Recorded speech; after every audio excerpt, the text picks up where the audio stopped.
Where are we today, Phil? And what happened here? Plymstock Church. In 1645, June the 7th, there was a Royalist camp around this churchyard. A small lookout, 20, 30 people, soldiers mainly, a couple of women hangers-oners and servants. But this was a Royalist camp dotted around this church. And on this day, June the 7th, 1645, a detachment from Plymouth cavalry under a man named Lieutenant Hunt Greenwood and two captains, John Treacy and Captain Wooten, were ferried across from Plymouth to Mountbatten, what is today Mountbatten. It was called House Sturt in those days. Ferried across with their horses, and this troop of horse moved up towards the old abandoned Fort Stamford, moved on towards Burrow Hill, which was an old Royalist fort, abandoned, down by Radford House. The van of this detachment was a small unit of horse from Captain John St Albans' troop, led by a man called Lieutenant Hunt Greenwood. As he came upon the church, the Royalists were taken completely by surprise. Hunt Greenwood's men attacked the Royalists, scattering the troops in the camp, killing 2 men and capturing a few prisoners. While they were congratulating themselves, they were still waiting for the rest of the party to arrive. A larger force of Royalist cavalry appeared and counterattacked Hunt Greenwood. He was forced to withdraw back on the main body, and the whole unit went back towards Burrow Hill, which was called the Plymstock work in those days. A massive work which had been levelled, it had been abandoned by the Royalists, because at this time of the war, June 1645, a lot of Royalist troops were detached to other armies, so there were insufficient troops to man every outpost around Plymouth. So they withdrew to the safety, or what they thought was the safety, of Plymstock Church. The Royalists, like I said, counterattacked, pushed Hunt Greenwood back towards Plymstock work. They made a determined effort to stop the pursuit, but Hunt Greenwood broke and fled, and the other 2 companies under Captain John Treacy and Captain Wooten were forced to flee with them. They went back towards the boats down at House Sturt, and there were about 40 of the Roundhead cavalry were captured in the encounter, and several men were killed.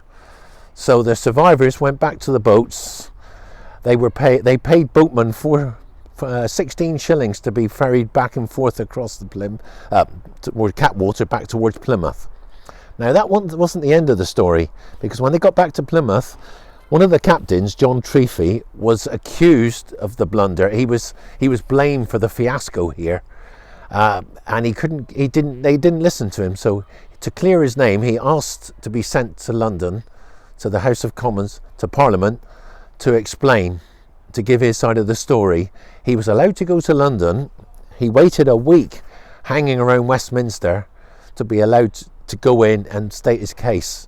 And in the end, he got so fed up with it, so he said to the prosecutors, I believe by delaying my case, you're damaging my reputation, my defence. With that, he went in, they found him not guilty, and Captain Treacy was released and sent back to Plymouth. And that was the end of this incident. And all this happened in this very quiet... Yes, this little churchyard here, around this churchyard and around Burrow Hill. So Burrow Hill is... it's the high ground. Would you say it's that way? That way. It's the high ground. It's the highest point in Plymstock, yes, where a Royalist works. And Mountbatten would be more... beyond it to the right. This way here. Yeah. Incidentally, John Harris, the owner of Radford House, married Elizabeth Champernoun in this church in 1637, July 26th. The Champernowns were another Royalist family in Devon. Had a big mansion at Modbury that was destroyed in the Civil War by the Roundheads. Sir Henry Champernoun, they were a big family. Sir Henry Champernoun was colonel under Sir Richard Grenville later in the Civil War. John Harris of Radford House, he was a Royalist, but he didn't take an active part in the Civil War. Just another couple of little stories. It's hard to imagine such a violent action occurring here. It was violent, but it was quick. A lot of shouting, a lot of clashing of swords, pistol shots, and then it was over. So it doesn't seem a lot. Every little corner around Plymouth, there's something to do with the Civil War. Yeah. It was this kind of scene because it was June. It was a hot summer's day, probably, and the men were just not expecting this to happen when they were hit. But they recovered, and there must have been another Royalist force very close by, either coming back from a reconnaissance or whatever, or bringing supplies in. That counter-attacked the Roundhead detachment. It's one of the few defeats of the Roundhead suffered during that summer in Plymouth. The encampment here was tented. Tented encampment, yeah. Because it was summer, so it would be hot, so most of them probably slept outside. So when they attacked, they came on horseback? Yep. So would they have attempted to ride through the Yeah, they ride through the Royalist forces and just slashing and shooting away. But like I said, it was by the time they were sat there congratulating themselves, the other Royalist force came upon them and surprised them. But we don't know where they came from, the other Royalists. No, it was somewhere in this area. But it can't be far. No, they might have heard the shots and then just rode towards the sound of battle. So when the Roundheads left, they really left at speed? Yes, they were. Captain Greenwood tried to withdraw in an orderly fashion, but he was outnumbered, and then he just fled. I don't think he was a great commander, Lieutenant Greenwood, because he led the retreat from Plymstock work as well.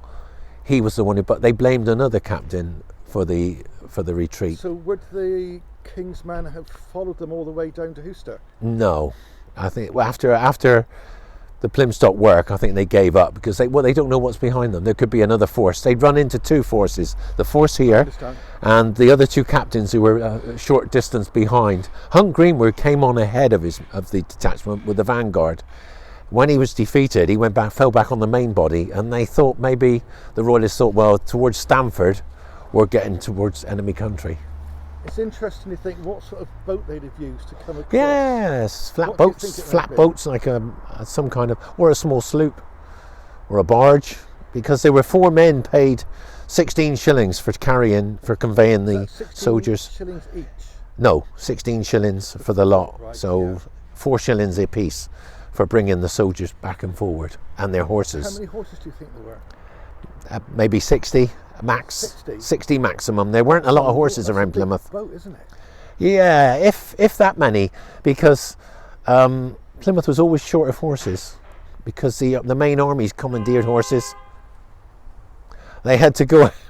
They were there. When you read the accounts, you read about detachments going out bringing in horses, replacement horses for the cavalry units. We only had a few cavalry units in Plymouth, but they were important for scouting and going out making raids like this one.